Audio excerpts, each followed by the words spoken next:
theory presentation on constructivism for the ATSU Doctor of Science course 84010, and the class is Theoretical Foundations of Learning, and it's presented by myself, Glenn Derek Tremel.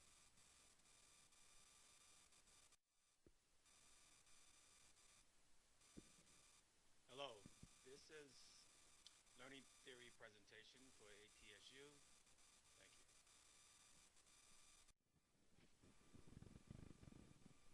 Hello, this is a Learning Theory presentation for the ATSU Doctor of Health Science course 8410, and it's on constructivism.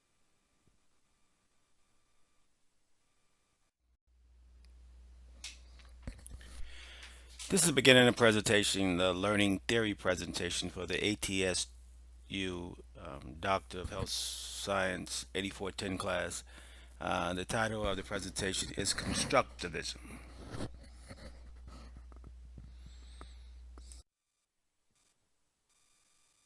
Learning Theory presentation, Constructivism for the Theories of Foundation Learning, Doctor of Health Science 8410 class.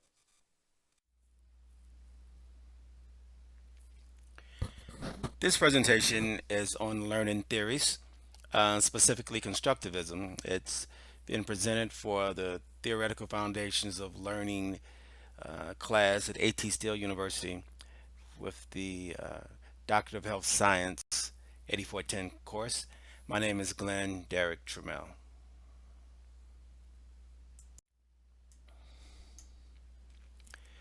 The concept of learning is very common and mundane. Yet, a globally accepted definition of learning has not been established. What is learning? Well, according to a 2012 statement by Shrunk, learning is an enduring change in behavior or the capacity to behave in a given fashion which results from practice of other forms of experience. Therefore, as a subject, learning must be guided by certain principles.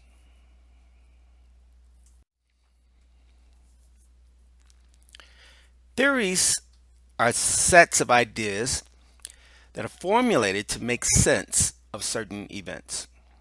Short of being laws, theories provide possible explanations for observed occurrences. Since they have not been proven, theories provide ideas about how some entity occurs. Accepting that there are no laws dictating how learning occurs, there must be, and certainly are, theories for learning.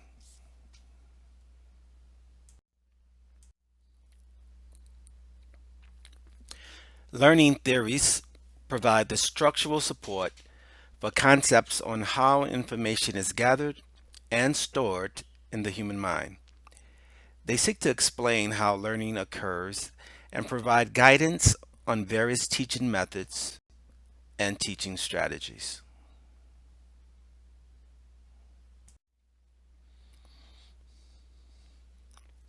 There are several different broad categories of learning theories and many subtypes which within each category of learning theories.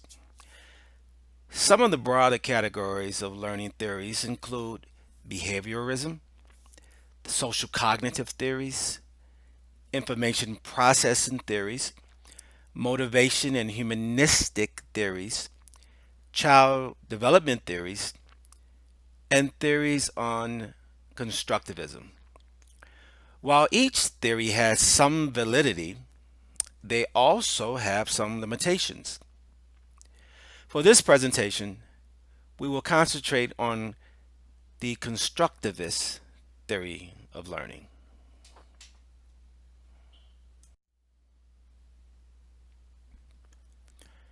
On close analysis, constructivism is more of an epistemology than of a theory.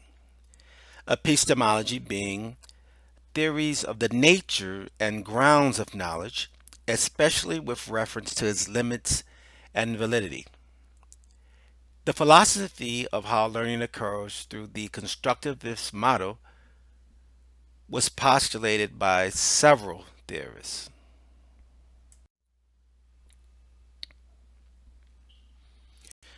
Some of the leaders or founders, as would be, of the constructivist theory include John Dewey, Jean Piaget, Lev Vygotsky, and Jerome Bruner.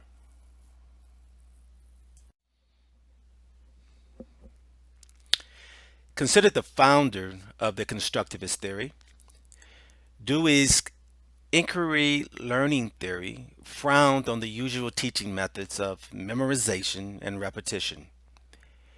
He suggested that learning should be anchored by the learner's experiences. Jean Piaget, um, his belief was that learning occurs through stages as learners build knowledge by creating and testing their own theories of the world. This led to his cognitive development theory.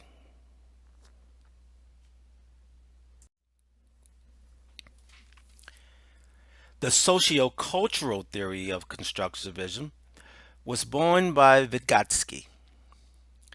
Vygotsky viewed the social environment as a facilitator of development and learning.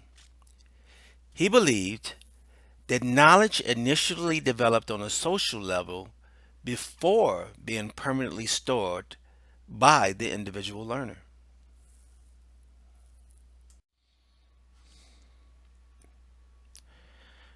Bronner's ideas on constructivist learning were sparked, interestingly, by Vygotsky's theories.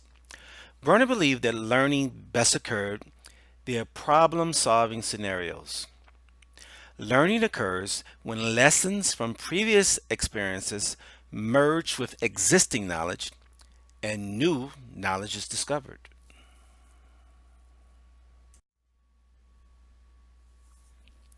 Constructivism, as the name implies, purports that learners build knowledge by adding subjective assessments of information to their current knowledge base. According to UCD Dublin, constructivism is the philosophical and scientific position that knowledge arises through a process of active construction. In other words, learners create their own knowledge through a complex series of recall of past experiences, analysis of current information, and decision making on what and how information would be stored. True knowledge is built, as opposed to being simply reproduced, and therefore associated with higher levels of retention.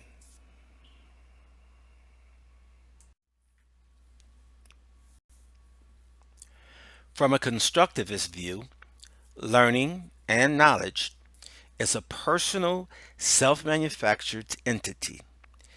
It is not strictly imported from outside sources, but internally generated by a comparison of old facts, information that the learner considers to be factual anyway, with new data. However, there must be some method by which information is compared and scrutinized. Two commonly used and commonly accepted types of this methodology are assimilation and accommodation.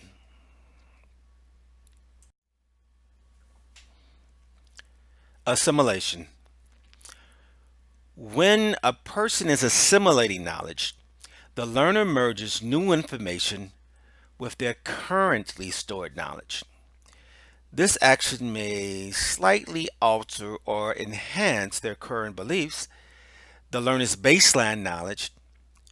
however, on a particular subject remains intact. Consider, for example, a young student learning arithmetic. The student may have mastered the art of addition and knows that 2 plus 2 plus 2 equals 6. After being exposed to multiplication, however, the student learns that 2 multiplied by 3 also equals 6. In this case, the student will have built on his previous knowledge of addition to assimilate new knowledge about multiplication.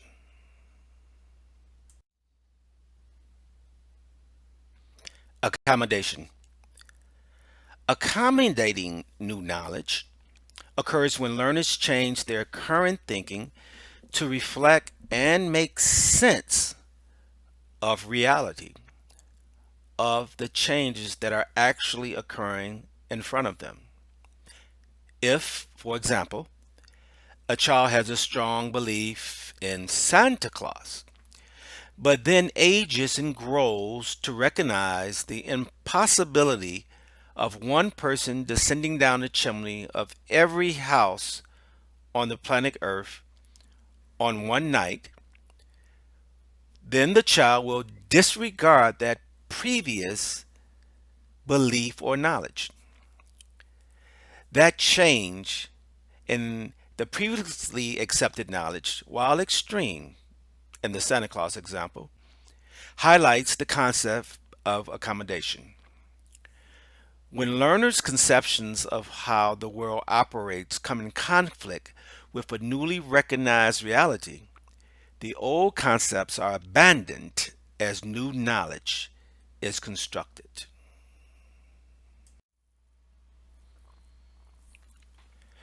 Many aspects of the constructivist learning theory may be beneficial to learners.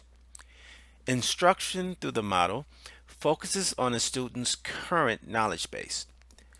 Additional knowledge is built on a specific student's understanding. Therefore, instructors must focus on assisting students via individualized and equitable measures. The recognition of a student's baseline knowledge by instructors may be extremely motivating. That motivation may transfer to more studying, increased knowledge, of course, and better grades. And better grades may result in increased motivation. So, this loop of better grades leading to increased motivation and increased motivation leading to better grades may continue indefinitely. Constructivist learning also teaches students how to learn from and manage situations that occur outside of the classroom. Learners become accustomed to critically analyzing information and formulating sage corrective, assimilative, and accommodative adaptations. This skill may be useful in students' daily lives, in their home lives, in their neighborhoods, and so forth. The usefulness of this scrutiny may manifest itself in students' social lives as well. Instructors often have learners collaborate with other learners when using constructivist teaching methods. Group assignments and group projects may expose one student to a potentially conflicting opinion or conflicting learning strategy of another student. Learners in general, and young students specifically, may well learn the art of negotiation and acceptance during such conflicts.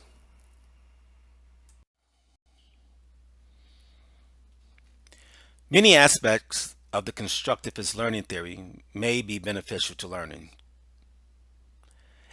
Instruction through the model focuses on the student's current knowledge base. Additional knowledge is built on a specific student's understanding. Therefore, instructors must focus on assisting students in individualized and equitable manners.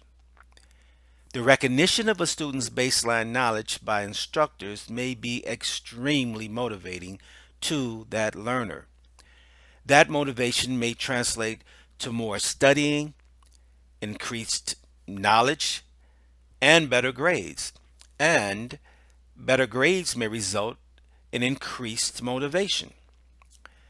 This loop of better grades leading to increased motivation and increased motivation leading to better grades may continue indefinitely and continue to benefit the learner.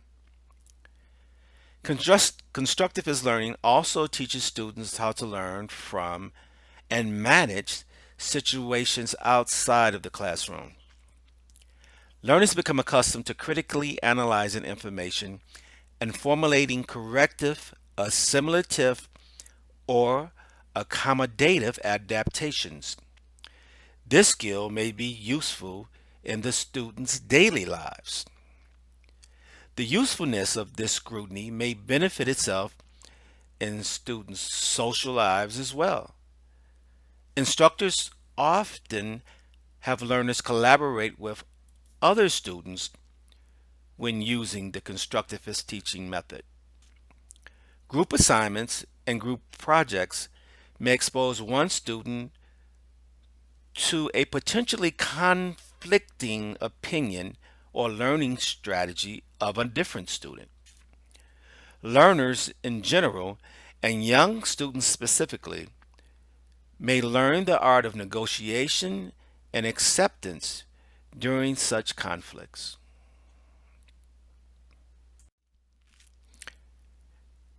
As is the case with other theories of learning, constructivist theories of learning are not without limitations. A major consideration occurs when students have learned and stored erroneous information. Instructors must be vigilant to promptly unmask and correct any student's improper and falsely held beliefs. Otherwise, building further knowledge on an unsound baseline belief may have catastrophic results. In addition, the time requirement to develop and implement individualized student teaching plans may be prohibitive to instructors.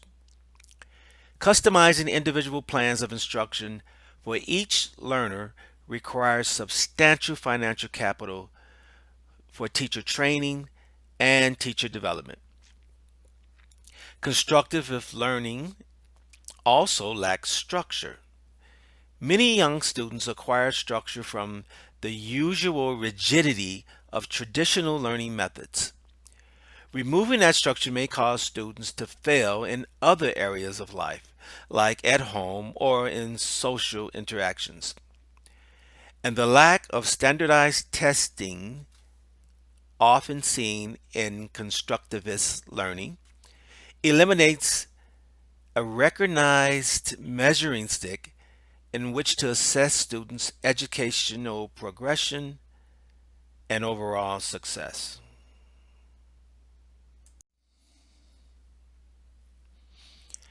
As is the case with other learning theories, constructivist theories of learning are not without limitations.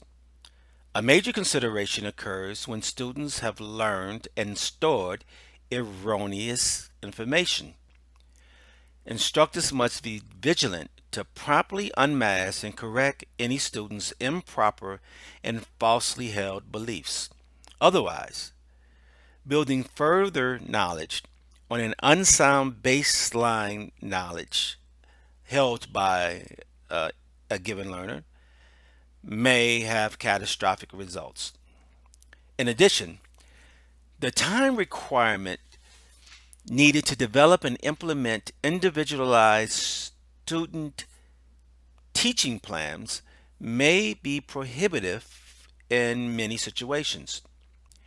Customizing individual plans of instruction for each learner requires substantial financial capital for the teacher's training and the teacher's development.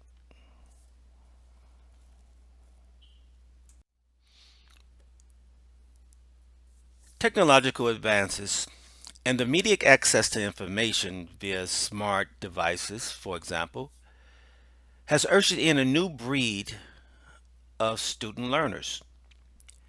Instructors must find and create effective new ways to educate. A well thought out statement by Nevitt relates that the traditional lecture mode of instruction may not be dead, but it does require retooling in this age of limited attention spans and increased emphasis on student engagement. So, the use of constructive teaching methods may assist current students as they shift through this bombardment of information that they steadily receive via the vast and myriad internet based mediums.